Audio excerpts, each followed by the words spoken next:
आऊज़ुबिल्लाहिमिनश्शैतानिर्रजीम बिस्मिल्लाहिर्रहमानिर्रहीम अस्सलामु अलैकुम व्यूअर्स। देखा आपने किस कदर मज़ेदार और यमी ये हैदराबादी पुलाव है जो लोग बहुत मशहूर से बंस रोड में जा जा के खाते हैं।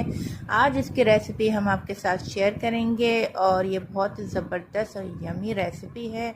आप लाजमी हैदराबादी पुलाव घर में बनाइए और मज़े से खाइए। सबसे पहले ऑयल गर्म करके गरम मसाला डाल दिया, ज़ीरा डाल देंगे, ज़ीरा तड़केगा, फिर प्याज डाल देंगे। प्याज लाइट ब्राउन होगी तो लहसुन अदरक डाल देंगे,